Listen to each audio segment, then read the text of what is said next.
Zee 24 तास एक पाऊल पुढे। एक ब्रेकिंग न्यूज। मुंबईत धावत्या ट्रेनच्या दारात उभ्या असलेल्या दोन तरुणांची एकमेकांना धडक बसली आणि यात दोघही जण गंभीर जखमी झाले। दौलत शिवसुंदर आणि सागर भोर अशी या तरुणांची नावे आहेत। दौलतचं लग्न येत्या 3 मेला होणार आहे। त्यासाठी लग्नाचा सूट खरेदी करण्यासाठी तो गेला होता आणि परतत असताना हा अपघात झाला। तर सागर हा 12वीचा विद्यार्थी आहे। या दोघांनाही भांडूपच्या फॉर्च्यून हॉस्पिटलमध्ये उपचारासाठी दाखल करण्यात आले। मात्र पैसे नसल्याने उपचार करून घेण्यास डॉक्टरांनी नकार दिल्याचं जखमींच्या नातेवाईकांनी सांगितलं।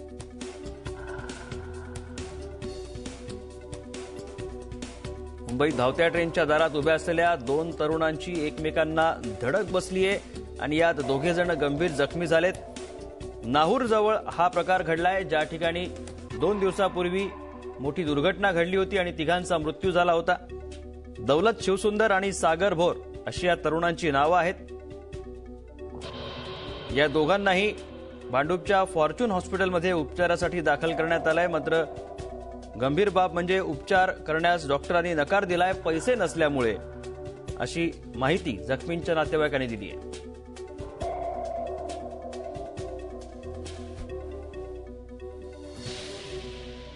आम्ही मुलुंडवरनं घाटकोपरला जात होतो, तर त्यावेळी ट्रेनला गर्दी असल्यामुळे समोर धक्काबुक्की झाल्यामुळे हा प्रकार सर्व घडला। यात जे का प्रकरण माझ्या भावाच्या मुलाबरोबर जे घडले, आज याला मी बोलतो की रेल्वे प्रशासन जबाबदार आहे।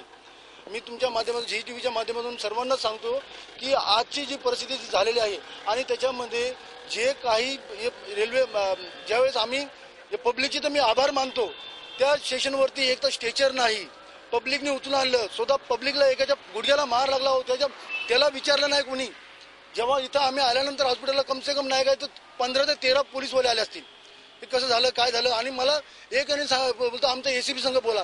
मी बोललो मी माझ्या याच्यामध्ये आहे, मी एसीबीला काय बोलणार। अशी परिस्थिती असून आणि आता आम्हाला त्या हॉस्पिटलमध्ये बोलतात तुम्हाला 2-2 लाख रुपये भरावे लागतील, डिपॉझिट करावं लागेल। याला जबाबदार कोण? झी 24 तास एक पाऊल पुढे।